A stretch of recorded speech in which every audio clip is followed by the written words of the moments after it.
Starting off as a four-piece synthesizer act in 1981, Depeche Mode's now current setup is more like a conventional rock band.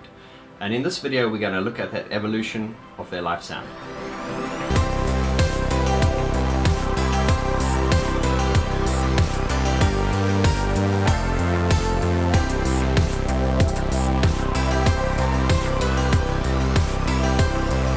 Hi guys, and welcome to Piano and Keyboard Artists, where we discuss everything about artists relating to keyboards, pianos and synthesizers. Today's video is Depeche Mode live sound past and present.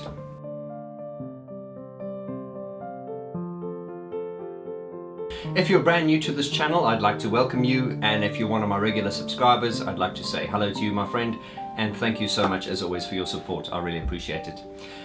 In this video we're going to look at how Depeche Mode's sound has sort of evolved, from the time they started up until the present day.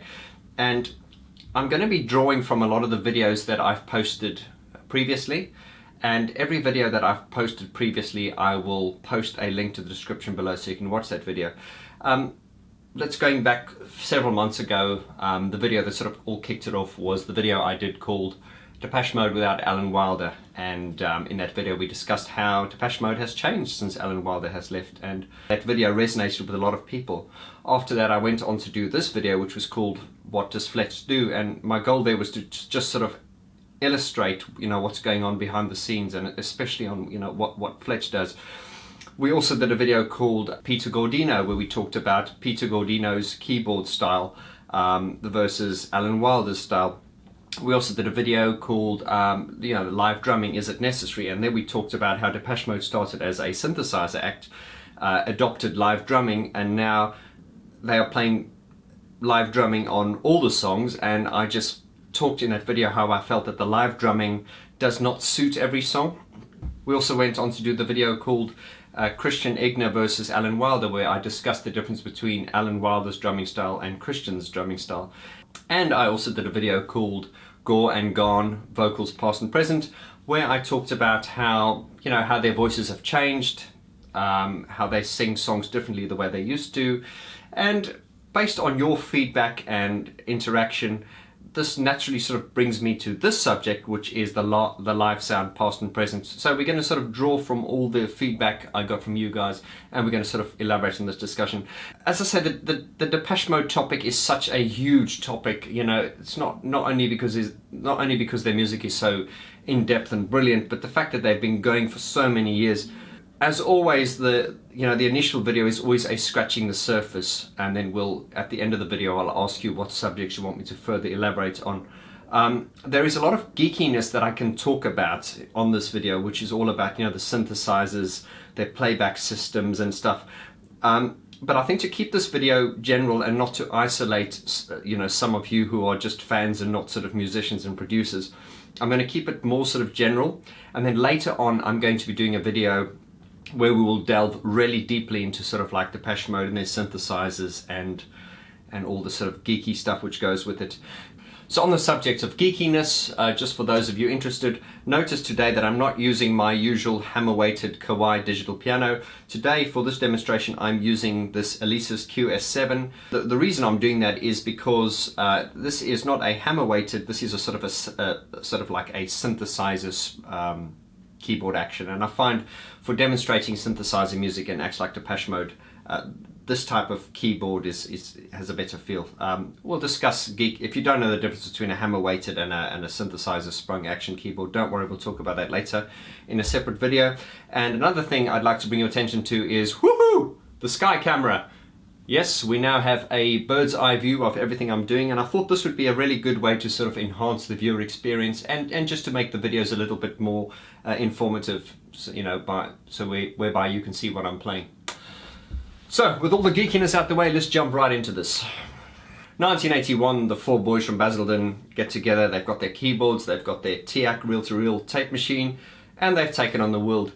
And a lot of their almost overnight success was down to, we should not forget Daniel Miller, who spotted them and really gave them their break based on a handshake seals the contract.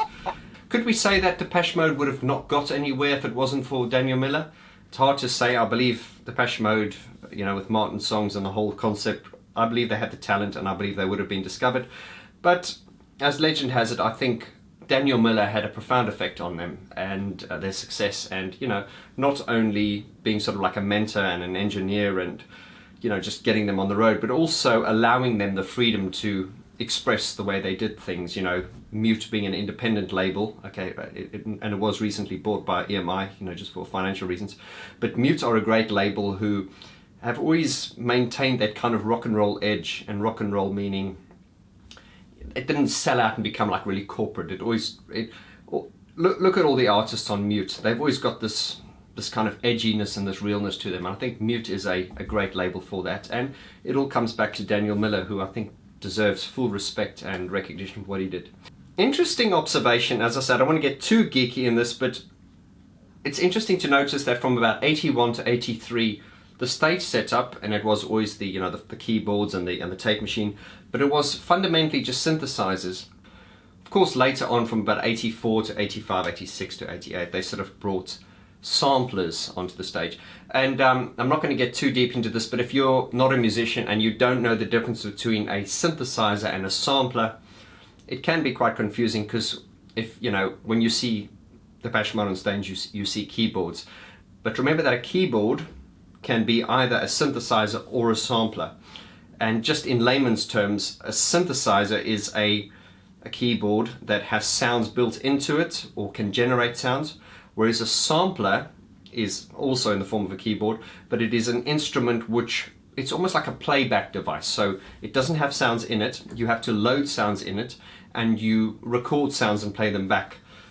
So if I was to go ba, so if I went ba and recorded it into a sampler, you'd go ba ba ba ba ba ba ba ba ba.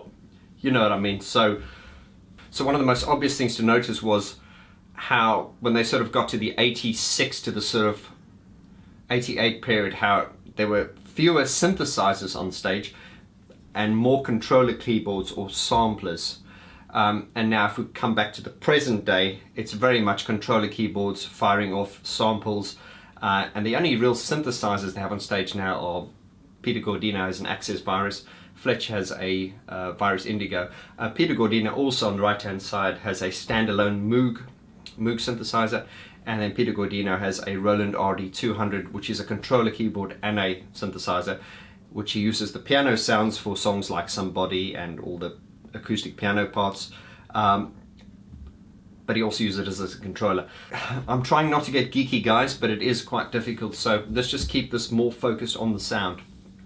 So visually, as an act, I think Depeche Mode were always aware of the fact that, you know, as Martin said on the 101 documentary, he said, you know, we don't move much on stage. I didn't get a bead of sweat because, you know, we're keyboard players, we don't move. And I think they're quite conscious of the fact that, you know, as a keyboard player, you know, it's not like a guitarist where you can, you know, where you can be more animated and expressive.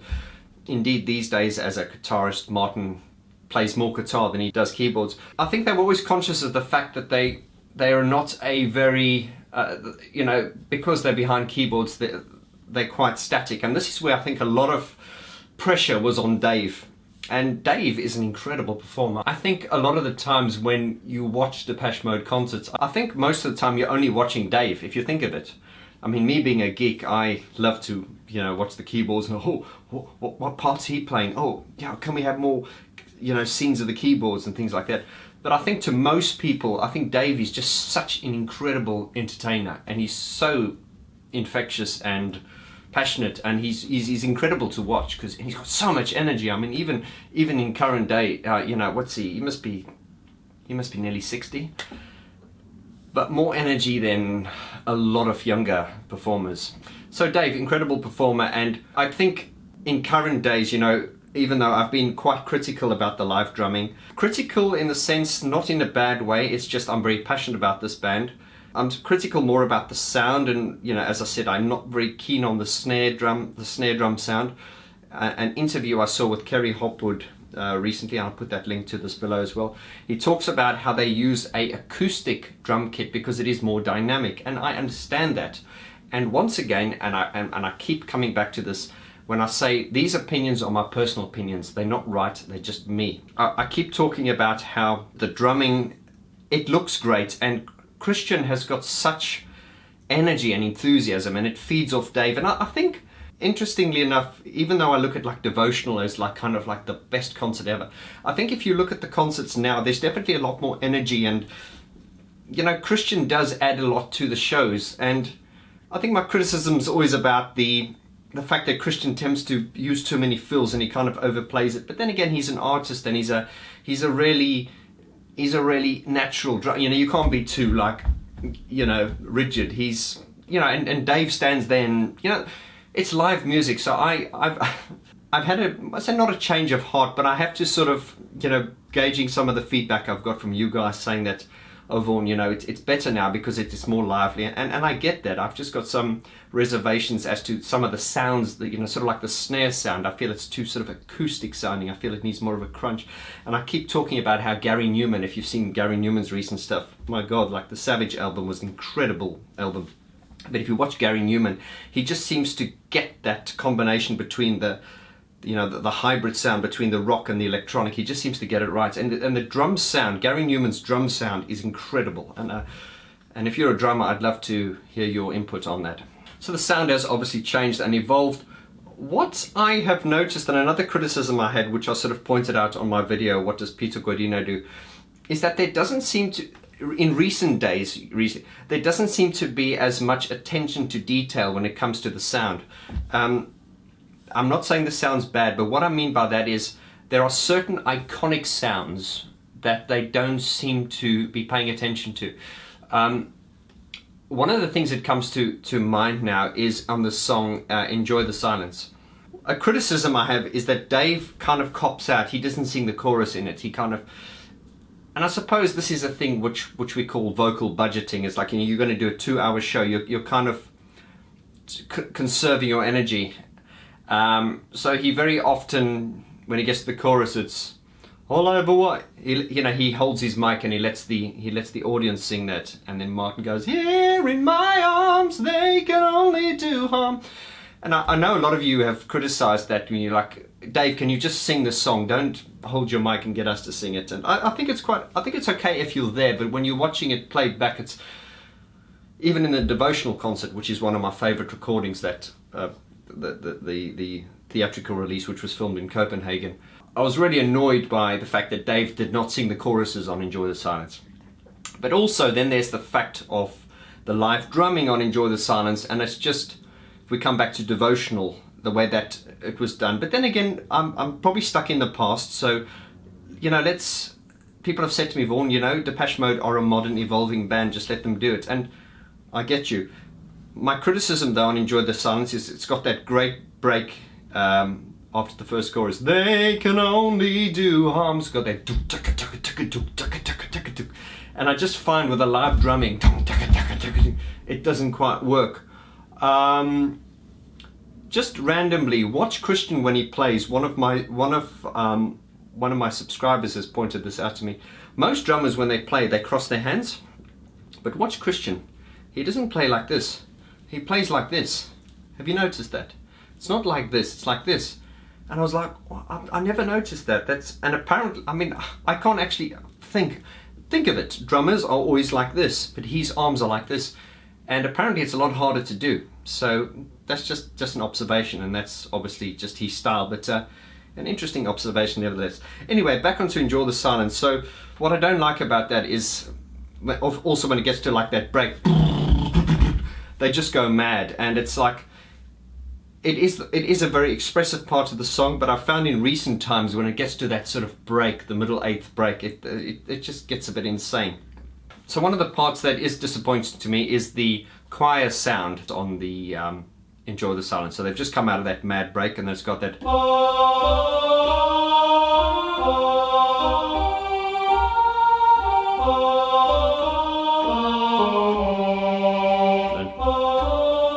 something like that. Now that is such an iconic part, but what annoys me is that he just seems to be using a generic choir sample from a keyboard bank.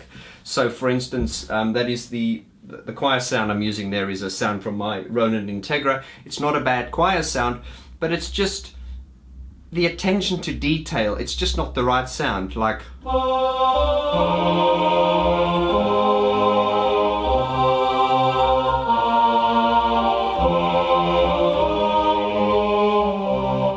it's not a bad sound, but it just doesn't seem to be using the right sound. And I'm just really picky about that. I know it's live and we don't want them to replicate the sounds exactly, but what I've noticed is like bands like Gary Newman and OMD, they seem to get it right, where although the sounds live are different, they just seem to be more true to what we expect from the live sounds. And I don't know if I'm explaining that properly.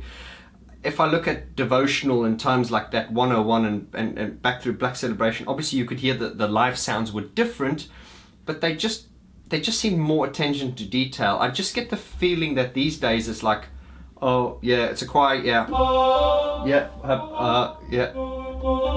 yeah, that'll do. It's like, no guys, you've got to pay attention to the sounds. And once again, I'm not being critical, I'm just incredibly passionate about this band, and I'm sure a lot of you are as well.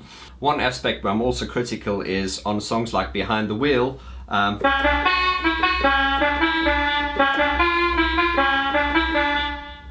And that is the original sound I've got from the Alan Wilder sound bank. And what annoys me is that when they go live, they don't use that sound. And having said that, the sound that they're using now, it's probably not a problem that they're not using the exact sound, but it's just that the current sound they're using, even though it's used on a Access Virus, which is a great synthesizer, the sound that the actual preset that they've synthesized is, to me, it sounds a bit naff. And even songs like World in My Eyes, that tuk tuk tuk tuk tuk tuk tuk tuk, certain sounds that they just don't seem to be paying attention to detail. And I'm sorry by saying that. This is just my personal opinion. Just being completely random, one of my subscribers sent me a link to a couple of Depeche Mode tribute acts, and there's one called Strangelove, and it's interesting reading some of the comments where some people say the singer sounds more like Dave Gahan than Dave Gahan does, and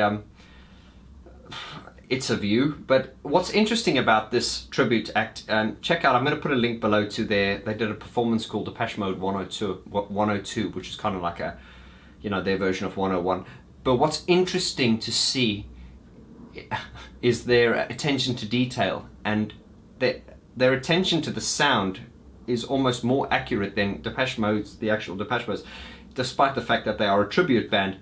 And as I've mentioned in my videos before, the fact that Peter sometimes uses quite generic type samples and also the fact that he sometimes kind of has this more kind of free type of jamming kind of stuff, it kind of gives it more of a tribute band feel. However, I understand that because, guys, I was at the last Depeche Mode live show and it was incredible. The shows are incredible. So these are my opinions, and it's just great for a discussion. I still love the band. I'm just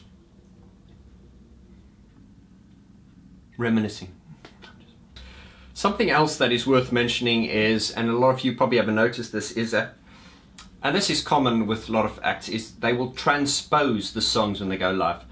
All that means is they will lower the pitch of a song, usually by a tone or sometimes a semitone, just to make it easier to sing. For instance, like Stripped, you've got the iconic intro, that big intro pad. Now the sound I'm using now is not the original sound, it's just a sound I've kind of pulled up.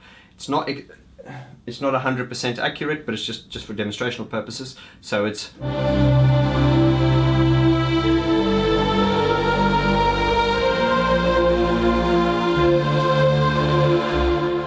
What's interesting about that is Fletch does the...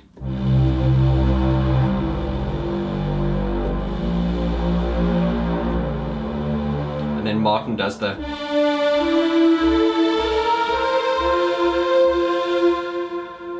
What I'm illustrating here is that song in recent times they've transposed it. So instead of being...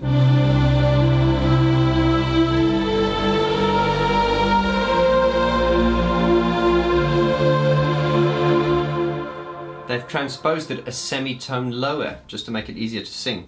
So it is now...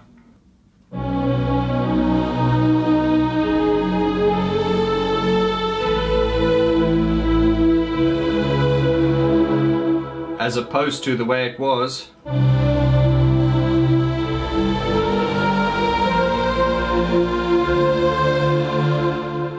Can you hear the difference? Obviously you can, but I mean, this is come with me into the trees, we'll lay on the grass, let the hours pass. Whereas these days it would be come with me into the trees, we'll lay on the grass, let the hours pass. Okay, so they've just brought it down a semitone just to make it easier for Dave to sing, but it does sort of give it less kind of like lift. So if you think of as opposed to, now when you're watching it live you wouldn't notice that, but when you put the two sort of different versions back to back, you can hear how playing it lower sometimes gives it that, it gives it less energy. That's just an observation really. And something with Stripped. Stripped is one of the songs when they play it live, I just scream. I go absolutely mental. I just love it. But the sort of recent live versions of Stripped have been, I don't want to say disappointing, but it comes back to the live drumming. As if you listen to the album version of Stripped, you know, it's got that. By the way, thanks guys, we've debunked the myth. We know that is the motor, that we know that is now a motorbike idling sound, and one of you subscribers actually sent me a video clip to a Harley Davidson, I think it was a Harley Davidson doing the motorcycle idling, so we know that is a motorcycle idling sound.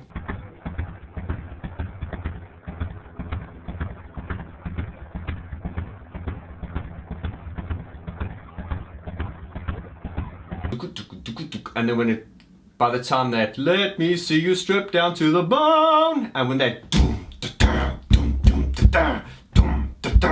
that drum beat comes in, I just scream. It's like, oh. Now, when you take the and you combine it with that, the combination of the two gives it the groove. It's like, and it becomes.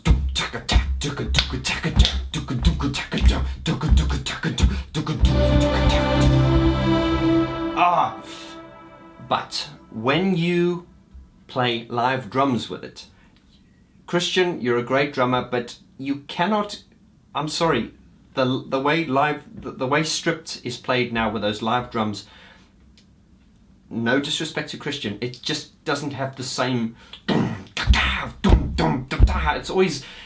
It's anticlimactic when he comes in. Let me see you stripped down to the bone. And he comes in, it's like. No disrespect to you, Christian. It's just the sound of that. Oh, the sound of that drum kit. Oh. Another criticism I have is on the Barrel of a Gun song. Barrel of a Gun to me was, wow, what a track. Unfortunately, I find Barrel of a Gun is a very difficult song to play live. I think because it was a very studio process type of sound. Look, Depeche Mode is electronic studio music, and the fact that they managed to do it live and do it so well has always been amazing to me, because very often electronic music, if not done properly, can fall flat on its face. And Depeche Mode have always done great live shows, and very often have been revered for doing better live shows, and a lot of people have sometimes preferred their live shows to the studio productions. But in a song like Barrel of a Gun, it just never translates well live. I think the best version I ever saw of Barrel of a Gun live was in the 1996 at the sort of launch party. But I think in recent times Dave just seems to struggle to sing it. If you listen to the record, it's more like, what do you expect to be? What is it you want? It's got that kind of. And the way Dave sings it now is, and you know, refer back to my video, Gore Gahan, Vocals Past and Present, where I talk about how Dave Gahan's and Martin's voices have changed, not for the worse, just their voices have just changed. Dave has definitely got more like a, as I talked about in that video, he had more like a round sort of, let me see you stripped down to, whereas now it's like, let me see. He's got more like a growl and a grunge, which kind of developed in the sort of devotional period, and then has become more sort of, Dave is definitely like really rocky and bluesy these days, and there's nothing wrong with that. But on Barrel of a Gun, where you had the "What do you expect to be? What is it you want?" Whereas now he goes, "What do you expect to be? What is it you want?" So instead of the "What is it you want?" that kind of open round sound works better than the "What is it you want?" Just listen. I probably sound crazy doing this, but listen to it. And also with the Barrel of the Gun, you had that great Tim Simmons looping sound. But when the live drums come in, it's a boom, boom, bah, boom, boom, bah. It just seems to fall flat. Once again, I just think I don't think the problem is Christian's drumming. I just think it's the sound of the drum kit or something, and I don't know, I just don't want to bang on about this drum kit. Anyway, Barrel of a Gun, it just doesn't seem to translate very well. And also, the guitar sound, it just doesn't seem to Barrel of a Gun, love the song, but it just doesn't seem to translate well. Look, it's easy to criticize, and I cannot emphasize enough that I love Depeche Mode, and I mean this with the greatest of respect. I'm just talking from the heart, and songs like, the ones that I can really find fault with are Stripped, and that's because the live drumming and the fact that it's transposed down the semitone, which just gives it a bit of drop.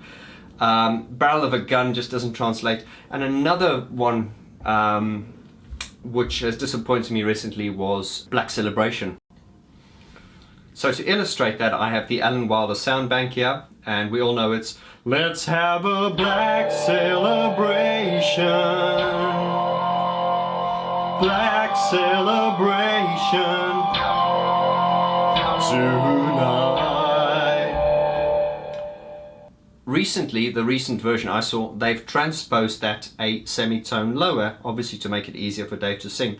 So instead of it being "Let's have a black celebration," is the semitone lower, so it is now "Let's have a black celebration, black celebration tonight." Although you won't notice that when you're actually at the concert, but once it's illustrated, listen to how it doesn't have that kind of lift.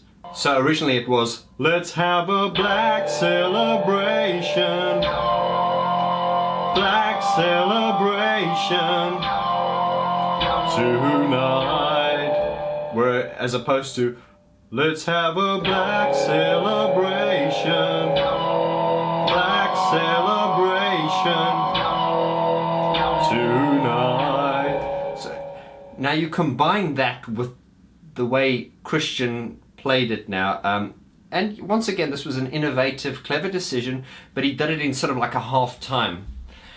But really, I feel, that half-time drumming, along with it being transposed, it just didn't have enough lift and energy. It just sounded a bit like, I don't know, there's just something missing.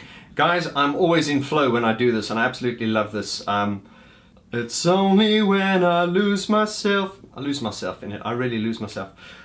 I talked about how I've got another section coming out to this channel, which I'm going to be calling Geek Talk.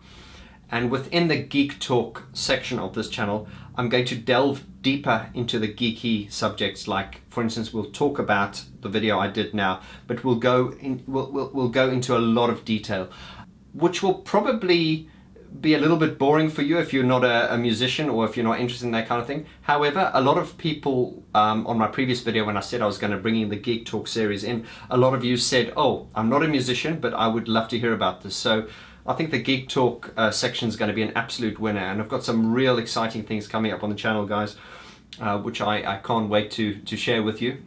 What I will point out to you is that the long-awaited Depeche Mode album review is going to be coming out next week. So the first will be the review on Speak and Spell, and in these album reviews I'm going to go into a lot of detail. I'm going to talk about the synthesizers used, the production, and all kinds of things. I'm going to run through the songs, structures. At the end of every album review, I'm going to give each album a rating out of 10, which is a very difficult thing to do, but it has to be done. And then of course we're going to get Brian Griffin in here, and we're going to talk about all the album covers he did with Depeche Mode. Hi guys, I'm Brian Griffin, and you're going to see me soon on Piano and Keyboard Artists. Guys, I hope you enjoyed this video. Once again, it's me just losing myself in my passion and enthusiasm for piano, keyboard and synthesizer music, and this great band Depeche Mode, which has influenced me and many of you in profound ways. If you haven't subscribed, I would like to ask you to please hit that subscribe button, hit the like button, and join this like-minded, passionate community. Please leave your comments below. Let me know what you want me to elaborate on in a future video, or just introduce yourself. I would love to hear from you. I'd love to meet you, and I look forward to seeing you guys in the next video. Take care.